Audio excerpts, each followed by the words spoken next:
Hi, everybody. Welcome back to RVAsec 2023. Chuck Harold, my next guest. What's your name, sir? Drew Schmitt. Name of your company? Guide Point Security.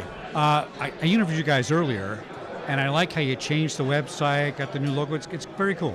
Good upgrade. Yeah, absolutely. Very nice. Thank you. Appreciate now, that. Today, your topic is ransomware rebranding. So hot right now. What a great title. First, tell us what you guys do. Yeah, so Guide Point Security does kind of all things cybersecurity, but more specifically, I lead the Guide Point Research and Intelligence team, which we call GRIT, and we do all things threat intelligence. So we're doing threat research, We're looking at ransomware groups, we are doing threat intelligence program development, pretty much from the threat intel side, you name it, we do it. So how is ransomware rebranding currently affecting ransomware as a service?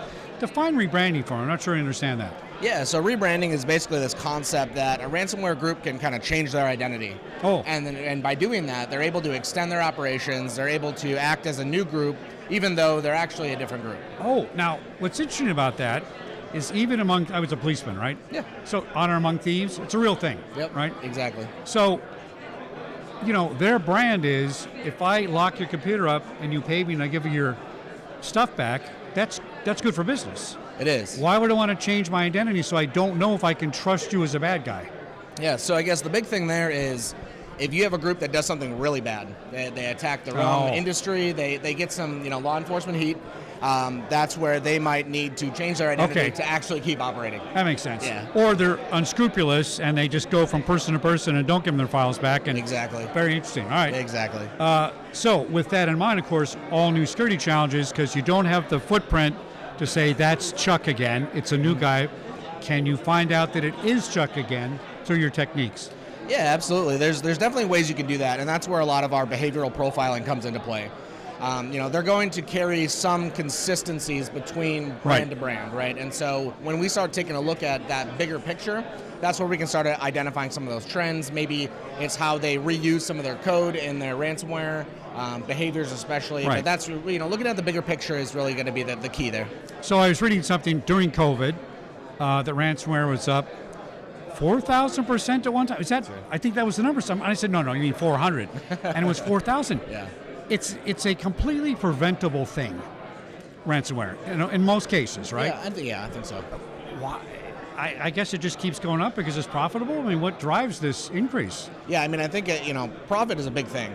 These groups are making a ton of money. Yeah. But I think that with the increasing complexity of the IT systems that we're using, or just technology in general, that's making it harder and harder to keep up. We're seeing a lot of vulnerabilities that are coming out. We're seeing a lot of different ways that these attackers can actually get into into environments. So it's making it just more and more difficult. You start pairing that with issues with hiring and budgets and things like that, and you take this problem that is preventable and you make it kind of not preventable. Well, my guess is they're masking their attack vector, making it look different than a simple email, and a new way to fool people. And if you keep ahead of that, you're always changing your approach. Yeah, exactly. Very interesting. So it makes it really difficult to keep up, for sure. So who are the biggest players? Is it still nation states, or are we back down to little criminal corporations, or who's doing all this? I actually like that term, criminal corporation. I think that's great. I think from the e-crime side of things, or where we're seeing the most ransomware, I think it is going to be more of those e-crime groups that are not really nation state based, but at the same time, there's always that aspect of what nation states are doing, how they're supporting things like ransomware, especially when you look at groups like Evil Corp, long time nation state sponsored group that's kind of operated here and there for years and years without really any big repercussions. So it's always tough to say from the attribution side of things, but a lot of these corporation style groups are the ones that are taking the majority of the revenue. What are you guys doing to get ready for chat GDP taking over everything and running ransomware attacks? I mean, I don't know what we're going to do about that. I mean, somebody's thinking about it, though.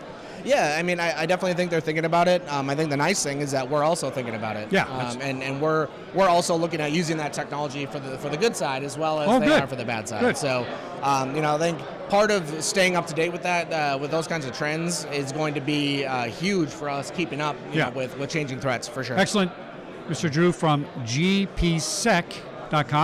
GuidePointSecurity.com. Yeah, or GPSec is the new one? I think GPSec is one of our domains. Oh, okay, good. You can't miss them. Just Google anything close to get it. Thanks for coming on the show, my friend. So Appreciate it. Appreciate it. Back in a minute here at RVAsec 2023.